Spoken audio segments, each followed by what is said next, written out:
Hello everyone, welcome to Sri Bala Vantalu. ఈరోజు ఒక కమ్మనైన దోశ రెసిపీని చూద్దామండి. క్యారెట్ మసాలా దోశని ప్రిపేర్ చేసుకుందాం.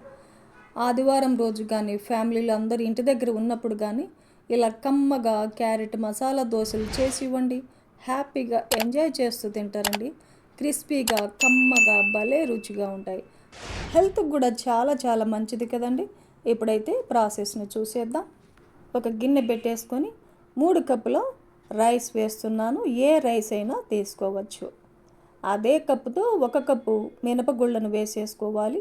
1 టేబుల్ స్పూన్ మెంతులను కూడా వేసేసుకొని ఒక 2-3 సార్లు శుభ్రంగా కడిగేసుకోవాలి. డ్రింకింగ్ వాటర్ వేసేసి 6 గంటల పాటు నానబెట్టేసుకుందాం. 6 గంటల తర్వాత మూత తీసి చూసామంటే చూడండి, మినపగుళ్ళు రైస్ అంతా చాలా బాగా నానిపోయాయి. పిండి రుబ్బుకోవడానికి ఒక 5 నిమిషాల ముందుగా ఏ కప్పుతో అయితే బియ్యం కొలుచుకున్నామో అదే కప్పుకి ఒక 1/2 కప్పు అటుకులు తీసుకొని ఒక గిన్నెలో వేసేసుకొని ఒకసారి శుభ్రంగా కడిగేసి డ్రింకింగ్ వాటర్ వేసేసి 5 నిమిషాల పాటు నానబెట్టుకోవాలి.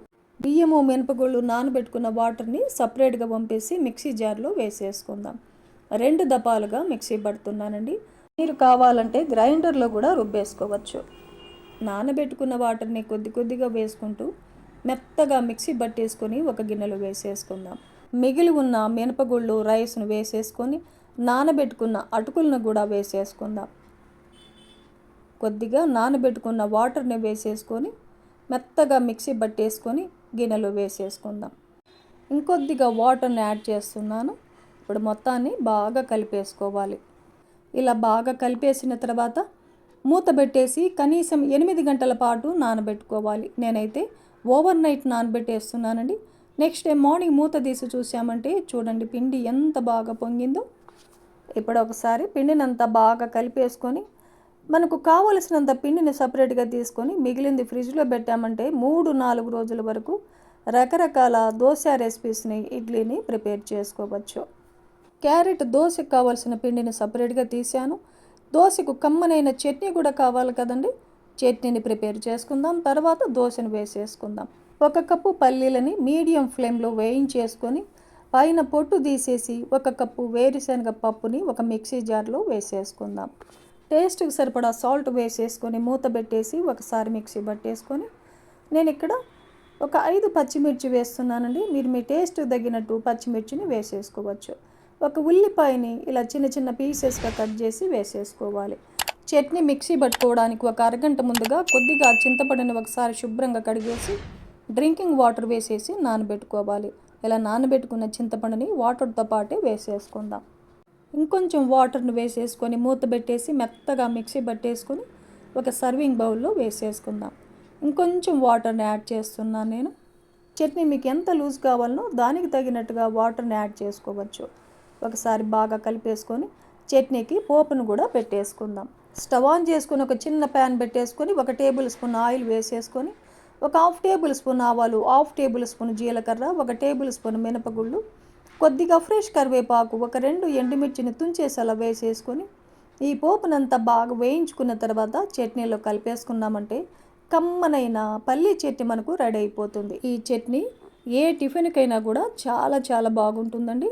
ఇప్పుడు చట్నీని ప్రిపేర్ చేసుకున్నాం కదా, క్యారెట్ దోశలను వేసేసుకుందాం. ఇప్పుడు క్యారెట్ దోశకి ఒక 3 క్యారెట్లు తీసుకొని పైన స్కిన్ తీసేసి ఇలా చిన్న చిన్న పీసెస్గా కట్ చేశానండి. 1 కప్పు క్యారెట్ ముక్కలయ్యాయి. ఒక మిక్సీ జార్ పెట్టేసుకొని మిక్సీ జార్లో వేసేసుకుందాం. ఒక ఉల్లిపాయని చిన్న చిన్న పీసెస్గా కట్ చేసి వేసేసుకోవాలి.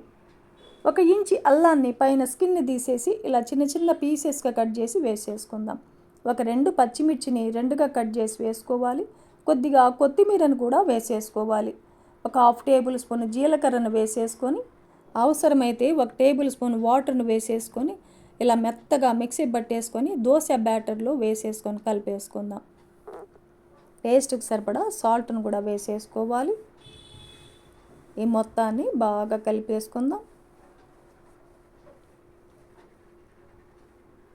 ఇంకొక 2 టేబుల్ స్పూన్లమైన వాటర్ని యాడ్ చేస్తున్నాను. చూడండి, దోశ బ్యాటర్ కన్సిస్టెన్సీ ఇలా ఉండాలన్నమాట. ఇప్పుడు స్టవ్ ఆన్ చేసుకుని దోశ ప్యాన్ పెట్టేసుకొని వాటర్ని స్ప్రింకిల్ చేసి టిష్యూ పేపర్తో రుద్దేసుకుందాం. దోశ బ్యాటర్ని వేసేసుకొని ఎంత పలుసగా కావాలంటే అంత పలుసగా దోశ బ్యాటర్ని స్ప్రెడ్ చేయవచ్చు. స్టవ్ని హై ఫ్లేమ్లో పెట్టేసుకొని దోశని వేయించుకోవాలి.